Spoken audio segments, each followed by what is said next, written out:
Welcome to the Penalty Box with your host, Derek Vitito, the HR Jock.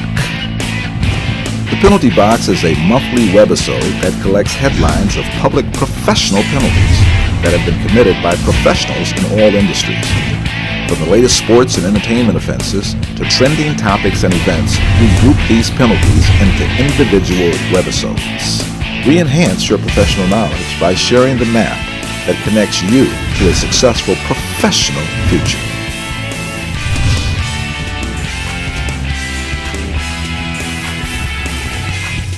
This is the Penalty Box.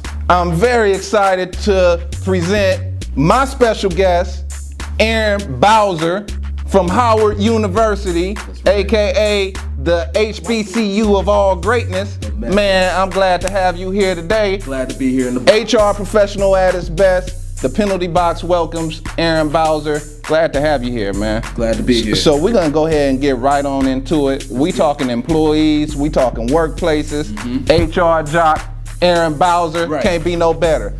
So Aaron, we just went through the 2012 NFL draft in which Andrew Luck got picked up by the Colts, and you see RG3, Robert Griffith III, went to your hometown, Washington, D.C. Washington, D.C. That's right. Redskins ain't gonna be nothing, but but it goes to show, man, that hard work pays off. I know Robert went in and during the combine ran a 4.3 or something like that as a quarterback. It's unparalleled, unheard of, right? So you see someone like that, man, I have to imagine just his work ethic and his practice and everything is so deliberate that he intentionally wants to be great, right? And that's one of the things that he always said was, I know that I'll be picked number 2, but I have what it takes to be number one. You know what I mean? So when you look in your organization, what does it take to be number one? When we talk about employees doing what it takes, that deliberate practice, that retooling yourself,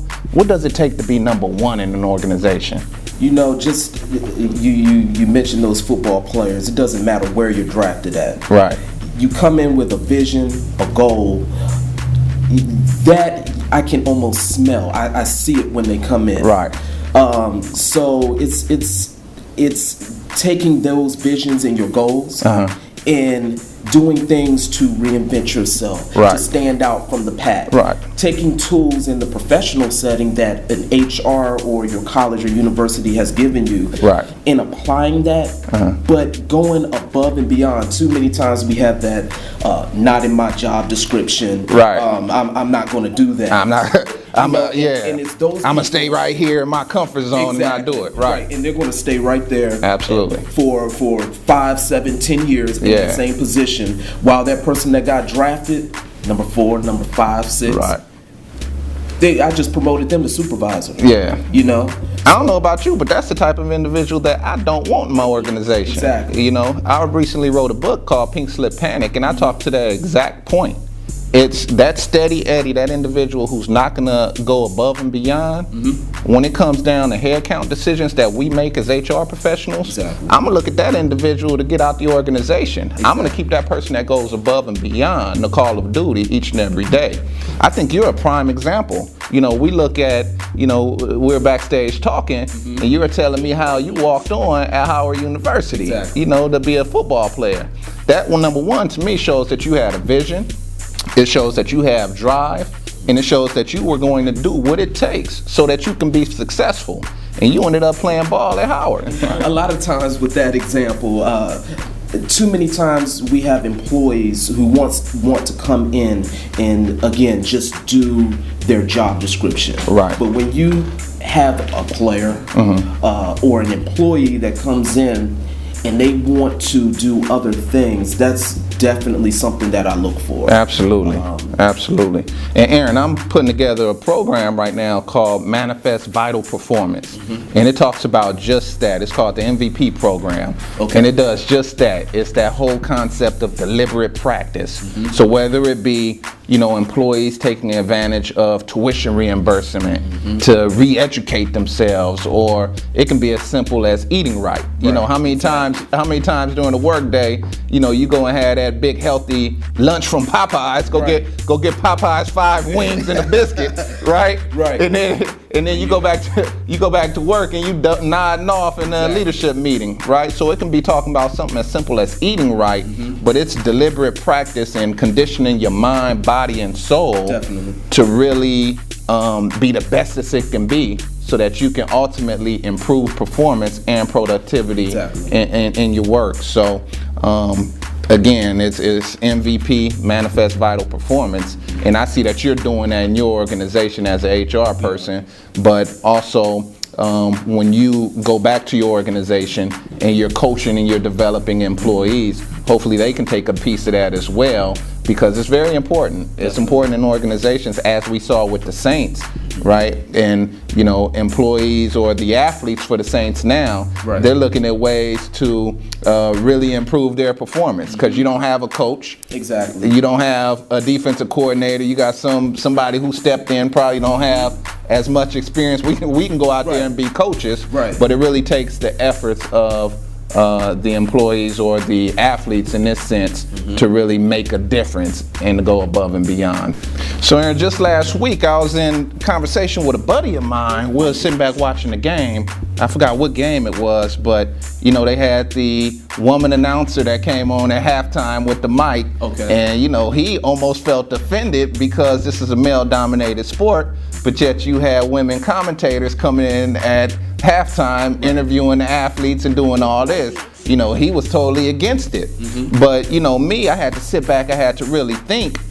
When we look at organizations across the world, women are starting to break through that ceiling. They're starting to be CEOs of organizations, directors or supervisors in these high powerful positions. You even see it reflected in the NFL. So from a draft perspective and from a recruiting perspective, do you see any of that? I mean, are you going out and purposely looking for women, or does it matter? Because I know back in the day it used to be male dominated. You look at a resume, and if it was Barbara, you would throw it aside. If it was Tom, you was bringing them in. So how is the playing field now leveling out as you see it in HR? In our organization, we practice 100% to the T. Right. Diversity in our organization. That's huge. Definitely hire a lot of women. And minorities.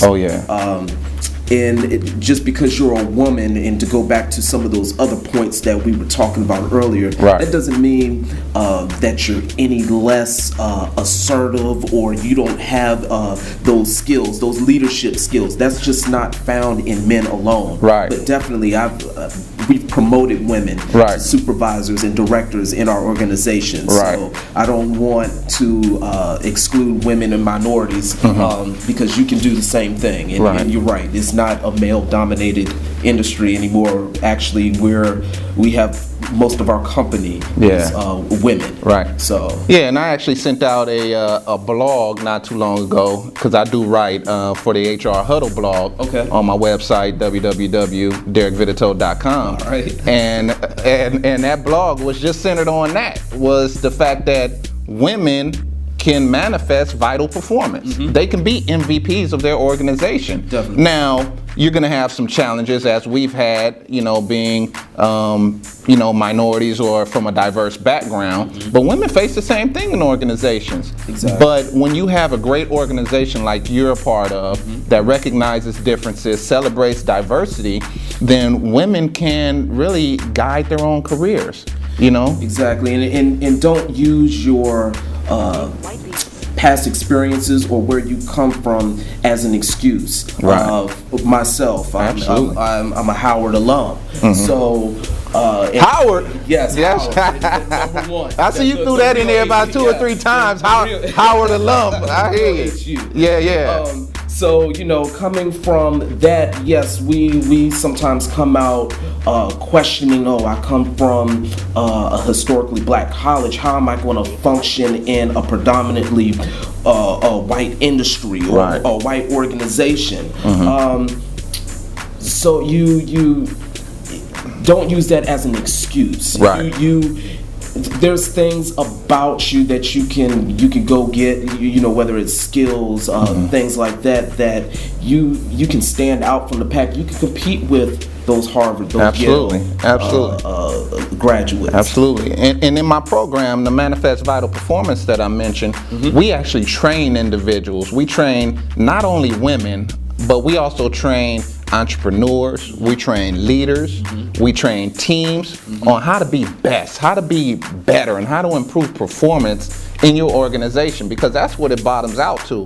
You're part of an organization. Exactly. You're working for somebody. Exactly. So in order for you not to get that pink slip, you better perform. Exactly. Especially in today's work environment, because man, it's crucial out here. So if you're not performing, you're gonna get a box. Right. You know, especially when we have to look at head count and make decisions centered around what's best for the organization and moving forward regarding head count. Some of the first things that they're going to look at, you know, in retaining you is Derek unique? What does he bring into the company? Where's the company going, and how can he fit in with our future? Absolutely. So yeah, you just don't want to get stuck or pigeonholed in just doing your job duties. You want to find ways to learn other people's stuff. So you're indispensable to that company. Right. One of the things that we talk about in organizations, and I know in our, you know, when I'm around my leaders, is just that. It's that institutional knowledge and the fact that employees don't want to share it, right? And how you don't, or the next employee doesn't come back and gain knowledge and work with a mentor and network. We was in the room talking about networking, you know, earlier, and you was telling me how you recently went to Vegas and you were able to look up some people just from networking standpoint and end up having a good time. How important is it to network in an organization and build those key contacts, not only internally, but externally as well? So Aaron, we look at Sean Payton and we look at the fantastic job he's done in terms of just networking within the community to really rally the community behind the Saints. I don't know if there's another NFL organization that has the support of a community like my folks down there in the Deep South do, right? But not only the external, but internally as well. When you look at the players, how they just rally around him, rally behind his vision. Now, relate that to the workplace for me. How do you see employees really networking in order to get ahead in today's work environment? Networking is another key area where it puts you, it keeps you on the radar, whether it's with your own employer or other employers in your profession or your industry. It keeps you relevant. It also, but more importantly, it also builds your brand.